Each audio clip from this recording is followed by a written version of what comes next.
لناوا أنقرة بفاجوية قانون چارچوبه لبر نقاش پارتیین سیاسیه. پیشنهاد جبو کمیسیون عدالت یا پارلمانتوی هاتی شاندن 18 ساعت آنها نقاش کردن. دم پارتی AKP MHP و یعنی پارتی ده کمیسیون نقاشان ده آماده بون و پیشنهاد پشتی نقاش دور و دریج هات اره کردن. و ایدی ول جواتا گشتی یا پارلمانتوی ترکیه وره گوتو بیش کردن. 8. yasama dönemi 16. toplantısını açıyorum. لکومیسیون عدالت یا پارلمانتوی ترکیه نقاشین گرم لسر پیشنهاد قانون چرچوه هاته کرن. نقاشین 2 ساعت ایواری دست پیکری حتی ساعت سحاری دوام کرد. Ve bu süreçte her türlü riski ve sorumluluğu alan Sayın Abdullah Öcalan'a ve سروکا کما دم پارتیه گلستان کلیچ کوچیت دداویا جوینی ده گوت جبو آشتیا ولات ام دربازی قناخته گرین بون. کوچی دیار کرکو نقاش و رخنه ده پیواشو قانون ده گرینگن. و آنی زمان کو افگاف دکاره جبو یکتیا جواکی او آشتیه بنگه گاوی نوبه.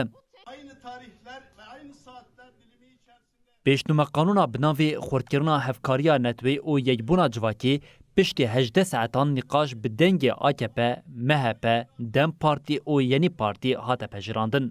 پارلمانتری دم پارتی ساروحان اولوچ او جیگری سروکی گشتی MHP فتی یلدز پجراندنا پیشنهاد قانونی راگاندن. پیشنهاد قانون کد کمیسیون ده هاته پجراندن دینها جبو جواتا گشتی پارلمانتوی ورشاندن. لور دینی قاشین سیاسی او دنگدام بینکرین. اگر د جواتا گشتی ده جی وره پجراندن و پیشنهاد قانون ببه قانون.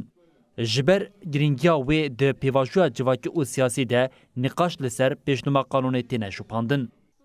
hem tarihe tanıklık ediyoruz hem de پارلمانترین دم پارتی د جوینی ده بالک شاندن لسر گاوین کو جبو آشتی او هفجانا هف پار پیوستن.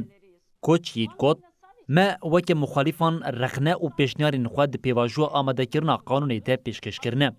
ام لسر گرینگیا هفکاری او آشتی راوستیان. آشتی و بما همویان بده قزنج کرن. Ben o kadar evladıyım. Sen bu şekilde konuşma hakkına sahip değilsin. ددما نقاشان ده د نابرا پارلمانترین ای پارتی او MHP دجی ناکوکیای دجوار درکت. پشتی گوتنین آیوجه ترکش تاش لدجی MHP دناوا محمد لوند بلبل او هم پارلمانترین ای پارتی ده نقاش کرن بون. پشتره دناوا پارلمانتران ده گنگش درکت او آلی لهمبری هفرابون.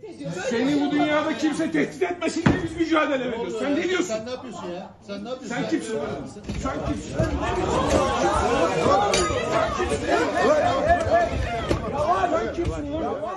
به پجراندنا پیشنهاد قانون د کمیسیون ده نه بال لسر جواتا گشتیا پارلمانتویه.